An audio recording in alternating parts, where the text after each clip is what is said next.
தயவு செய்து ஆயத்தப்படுங்கள், இனி காலம் செல்லாது, கர்த்தர் வருகிற காலம் சமீபமாயிற்று.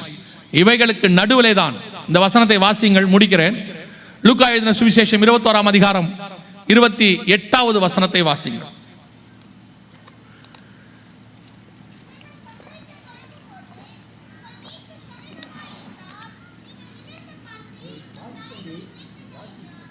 இவைகள் சம்பவிக்க தொடங்கும் போது உங்கள் மீட்பு சமீபமாயிருந்தால் நீங்கள் நிமிர்ந்து பார்த்து இருப்பதால் நீங்கள் நிமிர்ந்து பார்த்து உங்கள் தலைகளை உயர்த்துங்கள் என்றார். இவைகள் சம்பவிக்க தொடங்கும் போது உங்கள் மீட்பு சமீபமாக இருப்பதால் நீங்கள் நிமிர்ந்து பார்த்து தலைகளை உயர்த்துங்கள் என்றார். அதோட அர்த்தம் என்ன? இதெல்லாம் சம்பவிக்க தொடங்கும் போது, தொடங்கிடுச்சு, அதான் முக்கியம். இவைகள் சம்பவிக்க தொடங்கும் போது, அதே மத்திய 24 இதே காரியம் இருக்கு, 21 லூக்கால இதே காரியம் தான் இருக்கு. இந்த இடத்துல ஆண்டவர் சொல்றாரு, இவைகள் சம்பவிக்க தொடங்கும் போது உங்கள் மீட்பு சமீபமாக இருப்பதால். அதோட அர்த்தம் என்னன்னா, இவையெல்லாம் நடக்க ஆரம்பிச்சிருச்சுன்னா இயேசு கிறிஸ்துவின் வருகை எப்படி இருக்குது? சமீபமாக இருக்கிறது, மீட்பு. அப்போ இந்த வருகைக்கும் நீங்கள் ஆயத்தப்படணும். ஏதோ ஒன்று வருது, நாங்கள் ஜெபிக்கிறோம். இந்த கொரோனா வரும்போது உங்கள் எல்லாருக்குள்ளேயும் ஒரு ஃபயர், பயங்கரமான ஃபயர். அதுவும் டிவியில் இத்தனை பேர் செத்துட்டாங்கன்னு உடனே முழங்கல்லாம் தானாக வந்துருச்சு.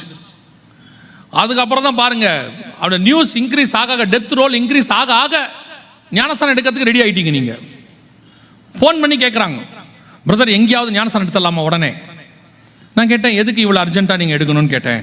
இல்லை, பக்கத்து வீட்டில் ஒருத்தர் செத்துட்டாரு. சரி, அவர் செத்தா நீங்கள் எடுக்கணும், எதுக்கு எடுத்து வச்சுக்கிறேன், நாளைக்கு நம்ம போயிட்டோம்னா என்ன பண்ணுறது? இந்த கொரோனா வரும்போது ஒரு பயங்கர ஒரு ஃபீவர், அப்படியே என்ன பண்ணலாம் ஏது பண்ணலாம் அப்படின்னு ஒரு ஆவிக்குரிய பரபரப்பு. நாங்கள் இந்த ஊழியத்தை 2004 செய்கிறோம், கர்த்தர் கிருபை. ஆனால் இங்கே உட்காந்துருக்கிற பெருமான ஜனங்களை கேளுங்க, எல்லாரும் ஒரு வார்த்தை சொல்லுவாங்க, கொரோனா நேரத்தில் உங்கள் வீடியோவை பார்த்தோம்பாங்க. கொரோனா வந்தது 2020, நாங்கள் இந்த ஊழியத்தை செய்கிறது 2004, 16 வருஷம் செஞ்சுருக்கோம். ஏதாவது ஒன்று வந்தால் தான் நீங்கள் வீடியோவே பார்ப்பீங்க. கொரோனா வந்த பிறகு தான் உங்களுக்கு தெரியவே ஆரம்பிச்சிச்சு. அப்புறம் இப்போ கொஞ்சம் அந்த ஃபீவர் குறைஞ்சிருச்சு, இப்போ எல்லாம் நார்மல் ஆகிட்டு, இப்போ ஒரு ஃபீவர் குறைஞ்சிருக்க. முன்னிலைமை விட பின்னலைமை மோசமாக போயிட்டு, சபை மிக மோசம். அப்போ இருந்த நிலைமையை விட இப்போ இன்னும் மோசம், துணிகரம் எக்ஸ்ட்ரா ஆயிடுச்சு. ஆண்டவர் சொல்கிறாரு, அடுத்து ஒன்று வரப்போகுது. உடனே ஒரு ஃபீவர், திருப்பி இறங்கிறது ஏறது இல்லை.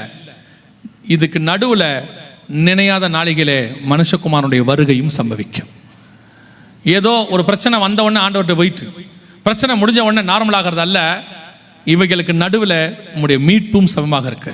இனி ஒவ்வொரு நாளும் கிறிஸ்துவை சந்திப்பதற்கு நாம் ஆயத்தப்பட வேண்டும். நல்ல எலியா சொல்லுவார், தூரத்தில் போய் பாரு, ஏதாவது மேகம் தெரியுதான்னு கேட்பாரு. அவன் சொல்லுவான், அந்த வேலைக்காரன் வந்து சொல்லுவான் அவர்கிட்ட, தூரத்தில் ஒரு கையளவு மேகம் தெரிகிறது. இப்போ நான் சொல்கிறேன், கையளவு மேகம்லாம் இல்லை, நல்ல தெளிவான மேகம் தெரிகிறது. அந்த மேகத்தில் இயேசு வரப்போகிறார், மீட்பு சம்பவிக்க போகிறது. உங்களை என்னையும் மீட்கிற காலம் சமீபம். இது வரைக்கும் எப்படி போச்சோ போகட்டும். இனி ஒவ்வொரு நாளும் தேவ சமூகத்தில் காத்திருங்கள். தேவையில்லாத காரியங்களுக்கு விளக்கமாயிருங்கள். டைம் ஆண்டவர் சமூகத்தில் ஸ்பெண்ட் பண்ணுங்க. வேதம் வாசிங்க. பிள்ளைகளை காலையில் எழுந்திரிச்சு வேதம் வாசிக்க சொல்லுங்க. காலையில் எழுந்திரிச்ச உடனே பிள்ளைங்க கையில் ஃபோனை கொடுக்காதீங்க. காலையில் பிள்ளைகளை வேதம் வாசிக்க சொல்லுங்க. நீங்கள் உட்காந்து ஒரு 1/2 மணி நேரமாக ஜெபம் பண்ணுங்க. வேற எதுவும் பரலோகத்துக்கு கூட்டு போகாது. இந்த வருகை வரப்போகிறது.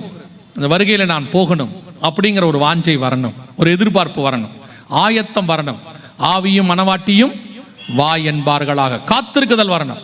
அதுக்கு நான் என்ன செய்யணும்? முதலாவதாக இயேசு கிறிஸ்துவின் ரத்தத்தினாலே பாவ மன்னிப்புக்கு என்று ஒப்பு கொடுக்கணும். இந்த வருகையில் போகணும்னா இயேசுவின் ரத்தத்தாலே கழுவப்பட்டால் ஒழிய வேற எதனாலையும் முடியாது.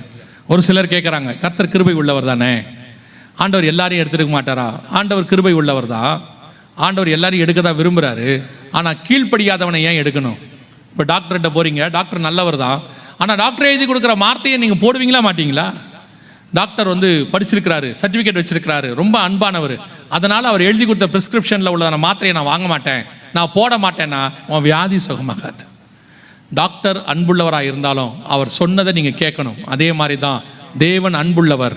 ஆனால் எதை வச்சு கனெக்ட் பண்ணுறாரு? எவ்வளோக்கு எவ்வளோ அவர் சொல்கிறத நீங்கள் கேட்குறீங்கன்னு பார்க்குறாரு. ஸோ இயேசுவை சொந்த ரட்சகராக ஏற்றுக்கொண்டு, இயேசுவே என் உள்ளத்தில் வார், என் பாவத்தை மன்னி, உம்முடைய பிள்ளையாய் என்னை ஏற்றுக்கொள்ளும் என்று நீங்கள் உண்மையாய் சொல்லும்போது ஆண்டவர் உங்கள் பாவங்களை மன்னிக்க வல்லமை உள்ளவராய் இருக்கிறார். உங்ககிட்ட இயேசு வேற எதையுமே கேட்கல, எல்லாத்தையும் அவர் செஞ்சிட்டார். அவர் கேட்கறது ஒன்னே ஒன்று, மனம் திரும்புங்கள், பரலோக ராஜ்யம் சமீபமாய் இருக்கிறது. ரெண்டாவது, நான் இயேசுவை ஏற்றுக்கொண்டேன், சபைக்கு வந்துட்டேன், அடுத்து இந்த வருகையில் போகணும், நான் என்ன செய்யணும்? ஆண்டவர் தெளிவாக சொல்றாரு, ஒருவன் ஜலத்தினாலும் ஆவியினாலும் பெறவாவிடில் பரலோக ராஜ்யத்தில் பிரவேசிக்க முடியாது. பிதா குமாரன் பரிசுத்தாவின் நாமத்தினாலே தண்ணீரில் மூழ்கி ஞானஸ்நானம் எடுக்க ஒப்பு கொடுக்கணும். ஏங்க ஞானஸ்நானம் எடுக்கணும்? வசனம் சொல்லுது, பழைய மனுஷனை களைந்து புதிய மனுஷனை தரித்து கொள்ளுதல். பழசெல்லாம் ஒளிஞ்சு போச்சு, நான் புது மனுஷனை ஆயிட்டேங்கிறதுக்கு அந்த கீழ்ப்படிதலுக்கான அடையாளம் அது. அதன் மூலமாய் நீங்கள் பரலோகத்திற்கும் பூமிக்கும் பாதாளத்துக்கும் ஒரு சாட்சி கொடுக்கிறீர்கள், நான் கிறிஸ்துவுக்குள் பிறந்து விட்டேன். எப்படி பனிக்கூடத்திலேருந்து அந்த தண்ணியிலேருந்து பிள்ளை வெளியே வந்தா பிள்ளை பிறந்துருச்சுன்னு சொல்கிறோமோ, அதே மாதிரி தண்ணியிலேருந்து நீங்கள் வெளியே வந்தீங்கன்னா கிறிஸ்துவுக்குள்ளே நீங்கள் பிறந்துட்டீங்கன்னு அர்த்தம். அதுக்கு தான் ஞானஸ்நானம். அது கழுவுகிறதுன்னு அர்த்தம், உங்களை சுத்திகரிக்குதுன்னு அர்த்தம். அதனால தான் எல்லாருக்கிட்டையும் அந்த பழக்கம் இருக்குது, எல்லா மார்க்கத்திலும் அந்த பழக்கம் இருக்குது. அது பைபிள்ல இருந்து தான் வந்துச்சு. ஆகவே நீங்கள் செய்ய வேண்டிய மிக முக்கியமான ஒரு விஷயம், தண்ணியில் மூழ்கி ஞானஸ்நானம் எடுக்கணும். எடுக்காதவங்க ஒப்பு கொடுங்க. அந்த ஞானஸ்நானம் கூட நீங்கள் பாவங்களை அறிக்கை செய்து எடுக்கணும்னு இருக்கு, விசுவாசம் உள்ளவனாகி எடுக்கணும்னு இருக்கு. ஒரு சிலர் சொல்றாங்க, நான் குழந்தையிலே எடுத்துட்டேன், பிறந்த உடனே கொடுத்துட்டாங்க. அது ஞானஸ்நானம் அல்ல, அதை வேதம் சொல்லவும் இல்லை, அது அங்கீகரிப்பாக இருப்பதும் இல்லை. ஞானம் வந்த பிறகு எடுக்கிற ஸ்நானம் தான் ஞான ஸ்நானம். ஞானம் எப்போ வரும்? கர்த்தருக்கு பயப்படுதலே ஞானத்தின் ஆரம்பம். எப்போ கர்த்தருக்கு பயப்படுவோம்? தீமை விட்டு விலகுதலே கர்த்தருக்கு பயப்படுகிற பயம். அப்போ ஞானஸ்நானம் எப்போ எடுக்கணும்? தீமை விட்டு விலகி கர்த்தருக்கு பயந்து இனி பாவம் செய்ய மாட்டேன் அறிக்கை செய்து பாவத்துக்கு மரித்து நீதிக்கு நான் பிழைத்திருக்கிறேன். அந்த தண்ணியில் மூழ்கி எடுக்கிற ஞானஸ்நானம் மட்டும்தான் ஞானஸ்நானம், வேறு ஞானஸ்நானம் இல்லை. மூன்றாவது, எபேசியர் 4:30 சொல்லுது, மீட்கப்படும் நாளுக்கென்று முத்திரையான பரிசுத்த ஆவியை பெற்றுக்கொள்ள வேண்டும், துக்கப்படுத்தாதிருங்கள்னு இருக்கு. பரிசுத்த அபிஷேகத்தை கண்டிப்பாக பெறணும். ஆவியானவருடைய நடத்துதல் இருக்கணும், ஆவியானவரோட கூட ஒரு ஐக்கியம் இருக்கணும். வசனம் தெளிவாக சொல்லுது தீமோத்தேயுவில், வேத வாக்கியங்கள் எல்லாம் தேவ ஆவியானவராலே அருளப்பட்டிருக்கிறது. வெளிப்படுத்தல் சொல்லுகிறது, ஆவியானவர் சொல்லுகிறதை காதுள்ளவன் கேட்க கடவன்.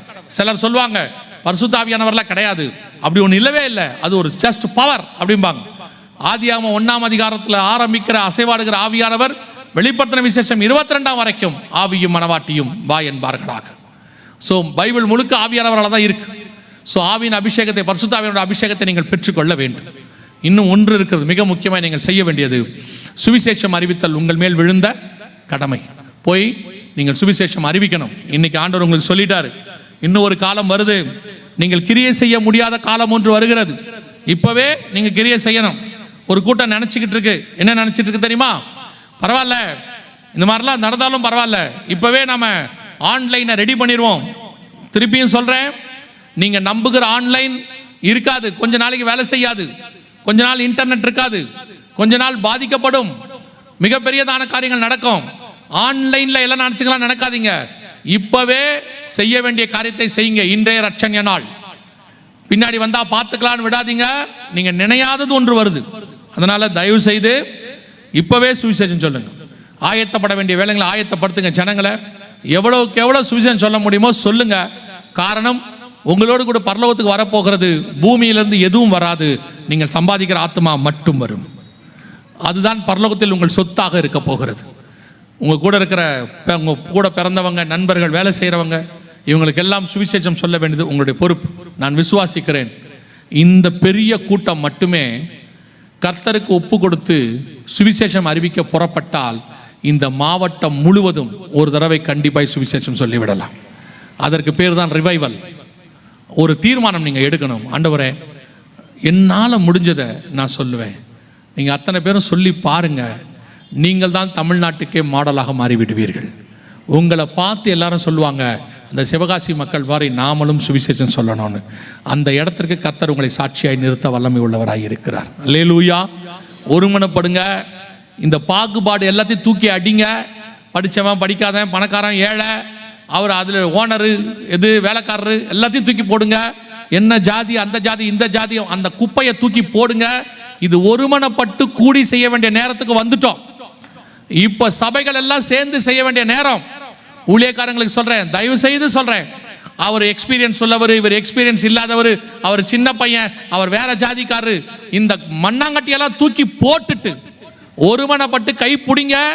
நீங்க செய்ய போற இந்த ஊழியம் தான் கடைசி 1 மணி நேர ஊழியம். கர்த்தர் உங்களை எடுத்து வல்லமையாய் பயன்படுத்துவார். அல்லேலூயா.